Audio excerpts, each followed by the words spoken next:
Hey everyone, it's Coach Mike Collins and I am back with a new video. So on this video, I decided just out of curiosity to ask Chat GPT to give me some advice on my upcoming fight. So I had a client that put me onto Chat GPT and he suggested that I give it a try to help with some of the hashtags and to help me write a better description for some of my YouTube videos, because I noticed that some of my videos, the views are a little bit down. So just out of curiosity, just one night, I was like, hey, I'll just throw this in here, and I put in the prompts. I have an upcoming fight. I feel healthy, I feel strong, but I'm just a little bit nervous and I just need to focus on my mindset. So what tips or suggestions would you give for me? And this is what I came up with. So it was actually a lot. So I got my notes right here, so I'll read them off to you. So this is what I had to say. So this is how I started off. So for your next Muay Thai fight, focus on your mindset and emotions is crucial since you already feel healthy and strong. Here's some advice. So give me 6 points. So the first one is mental preparation. And it suggested that I use visualization, spending time visualizing the fight, picturing yourself, executing techniques flawlessly, and handling different scenarios with confidence. Positive affirmations, that is definitely huge. Using positive affirmations to build self-belief, remind yourself of your strength and past successes.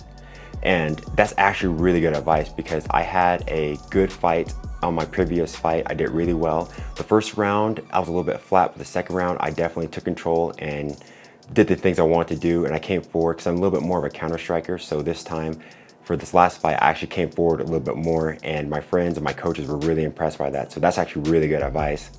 And number 2, is focusing on emotional control, breathing techniques, practice deep breathing exercises to calm your mind and control your nerves. Slow, deep breaths can help reduce anxiety and to keep you focused. And also suggested that I stay present, focus on the present moment rather than the outcome. Concentrate on each round, each minute, and each technique. And number 3, it went on to suggest that I have a routine and ritual. So a pre-fight ritual or routine, develop a constant pre-fight routine that helps you feel grounded and ready. This could include specific warm-ups, listening to certain music or meditation, rituals, small rituals like taping your hands in a certain way or a specific pre-fight meal can provide comfort and a sense of control. And that is definitely huge because sometimes when you're in the back, you warm up and you're just not feeling it. You're not hitting with the power you want. You feel a little bit of fatigue and you start getting in your own head like, oh no, what am I doing? What is going on here? I'm 2 minutes into warm up, I'm already breathing deeply. So having like a pre-fight routine or things that you eat or certain snacks or certain music you listen to, like I always like to listen to like the Kickboxer or Bloodsport soundtrack before a fight. It kind of helps me remind me why I'm doing this because I'm kind of living out my childhood dream of being a kickboxer. So that definitely helps. I suggest that you watch maybe some motivational videos you have saved on your phone, listen to certain music, or doing some visualizations or some deep breathing. So that is definitely huge. So yeah, ChatGPT is on point with that for sure. And number 4, embrace the challenge. View the fight as an opportunity to showcase your training and skills. Embrace the challenge rather than fearing it. Growth mindset. Understand that every fight, win or lose, is a learning experience. Focus on the growth and improvement rather than perfection. And that is so true because I've had a fight. It was actually a title fight. I fell just a little bit short, came very close to winning, but I know why I lost. And honestly, losing that fight helped me more than actually winning it. Because I went on to learn how to do photography and how to promote myself and how to edit videos for myself. Whereas before I was just waiting for promoters or other people to do it for me. I took the initiative in my own hands to try to promote myself as a fighter. So I learned how to do photos, learned how to do better videos. So in that regard, that was actually a really big help. And my opponent, we actually became good friends. We actually ended up working at the same gym and we're really cool now. And I'm actually really thankful for his friendship. He's a funny guy. He sends me memes back and forth. So it's actually really good. So obviously I feel a little bit short. Of course, I'm disappointed I lost the title fight, but in the end, it actually made me stronger, made me better, it made me a little bit wiser. So definitely that's really sound advice. And number 5 is a support system, communication. Talk to your coach or a mentor about your concerns. They can offer perspective and strategies to manage your emotions. Support network, lean on friends, family, and teammates for encouragement and support. Their belief in you can bolster your confidence.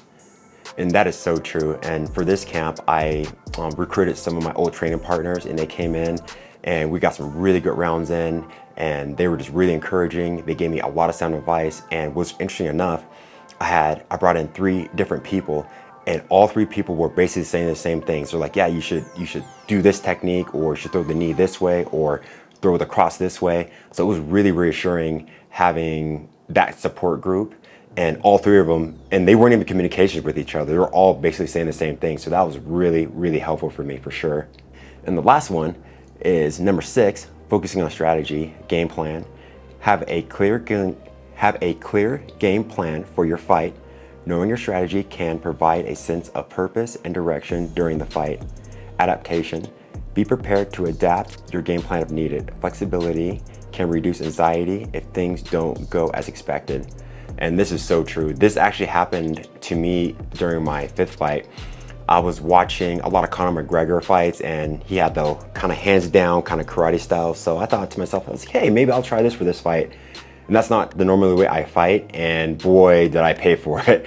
So people were really upset. They're like, man, why'd you have your hands so low? Like, you should have put your hands up. And I'm looking back at the film, and I'm like, yeah, you're right. That wasn't the right style. Obviously, that worked for Conor McGregor, but that didn't quite work for me because I didn't spend enough time working on that style. But I was just so set and kind of fighting that way, I didn't make the proper adjustments. So lesson learned. So you got to be willing to change your game plan. If it's not working, don't be just so stubborn and focusing on, okay, this fight's gonna go this way. I'm gonna keep forcing it.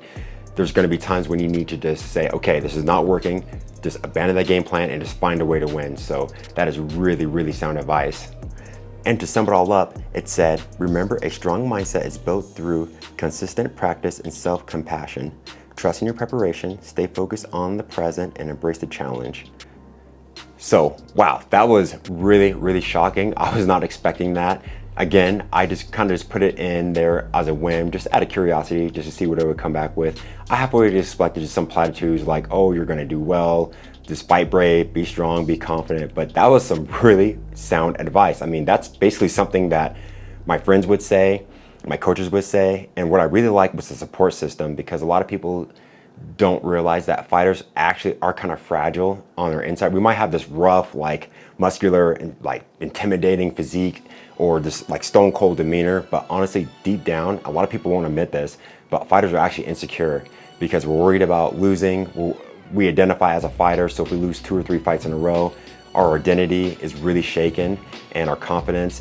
And then I think one of the hardest things to admit to yourself when you've lost a couple fights in a row is they're not as dangerous as they think they are.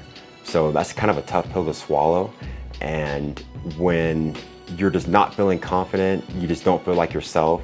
And again, just like bodybuilders, because I'm a former bodybuilder myself, is you just identify it as that. It's like, this is it, this is me, I'm a bodybuilder, I'm tough, I have this rough exterior.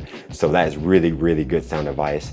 And I also like how it recommended that I focus on each technique. Don't just focus on the fight as a whole, just go round by round, minute by minute, technique for technique. And I did this with my last sparring session, and it helped. I did get yelled at by my coach because I did glance at the clock twice, not because I wanted to be over with, but just to kind of check to see how much energy I need to expend. So he's like, man, don't look at the clock, don't do it again. So I was like, so I got caught. So those of you that spar, have you ever gotten caught looking at the clock? So yeah, you know what I'm talking about. But yeah, just when I focused on just each technique, what I need to do. Do I need to parry? Do I need to come forward? Do I need to retreat? Do I need to use my side kick? Do I need to use my low kicks? Do I need to slip? Do I need to counter punch? That was so much more helpful than thinking about the round in its whole, because we were doing competition style sparring, and I just had to be in there the whole time. So that was really helpful. So I'm really impressed with Chat GPT. That was a good exercise. I actually saved these. I'm gonna read this over to myself probably every week before the fight. It's coming up here in a couple weeks, so I'll let you know how that goes. So thank you so much for watching. Appreciate you guys. And again, if there's anything you want me to cover, or if you have a video topic, just leave it below in the comment section. I'll make sure I respond. So thank you so much for watching. See you guys on the next one.